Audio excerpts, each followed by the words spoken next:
بسم اللہ الرحمن الرحیم۔ السلام علیکم پیارے دوستو، امید کرتے ہیں کہ آپ سب خیریت سے ہوں گے۔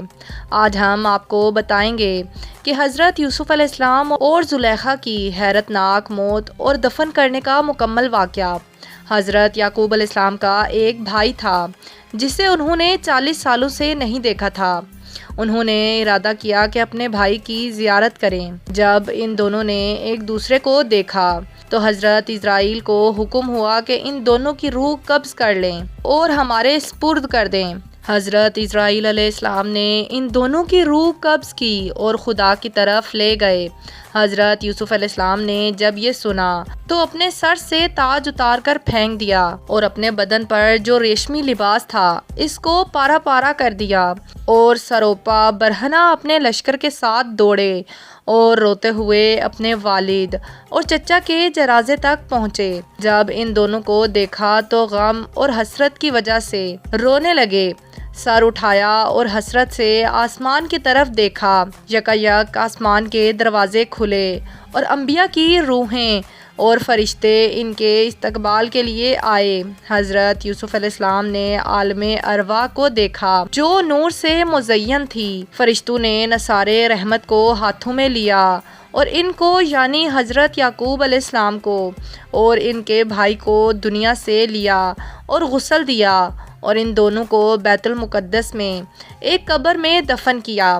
پس جب حضرت یوسف علیہ السلام دفن سے فارغ ہو چکے تو دوبارہ مصر آئے۔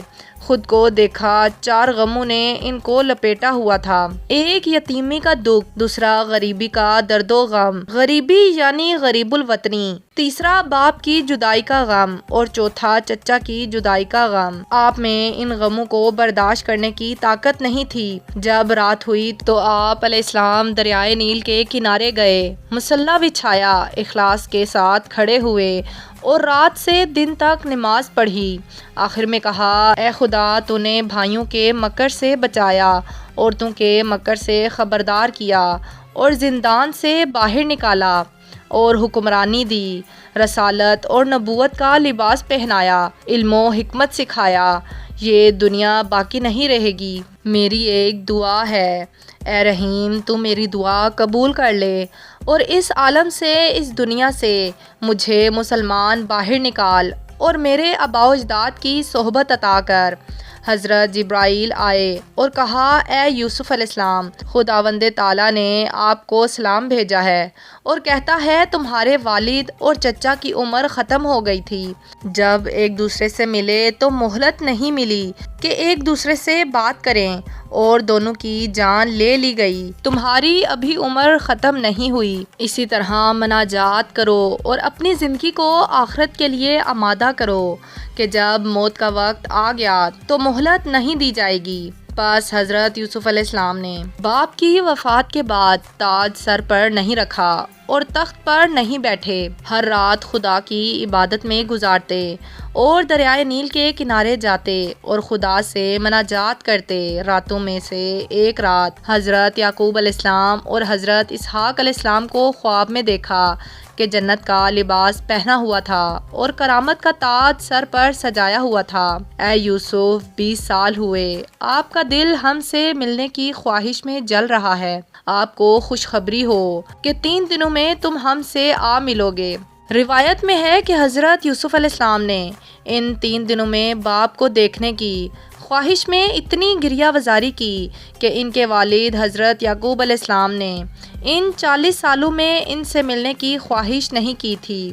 بس تیسرے دن ملک الموت آیا اور کہا کہ اے یوسف علیہ السلام، آپ کی مدت ختم ہوئی اور اب آپ کے آباء و اجداد آپ کے منتظر ہیں اور آنکھیں لگائے ہوئے ہیں تاکہ آپ کو دیکھیں۔ پس حضرت یوسف علیہ السلام نے سر تسلیم خم کیا اور ملک الموت نے ان کی روح قبض کی۔ ملک الموت کے ان کی جان نکالنے سے پہلے ان کا دل تیزی سے دھڑکنے لگا اور اعضاء لرزنے لگے۔ بھائیوں کو بلایا اور ہر ایک کو گلے لگایا اور خدا حافظی کی۔ جب ملک الموت ان کی طرف متوجہ ہوئے، حضرت یوسف علیہ السلام گریہ کرنے لگے۔ فرشتوں نے صدا بلند کی اور مقربین اور صالحین بھی گریہ کرنے لگے۔ حضرت یوسف علیہ السلام کے بھائیوں نے سر میں خاک ڈالی۔ جب ان کی روح ان کے جسم سے جدا ہوئی، حضرت جبرائیل علیہ السلام آئے اور جنت سے سفید لباس لائے، انہیں غسل دیا، کفن پہنایا اور تابوت میں رکھا۔ پس زلیخا کو خبر دی گئی کہ آپ کو آرام پہنچانے والا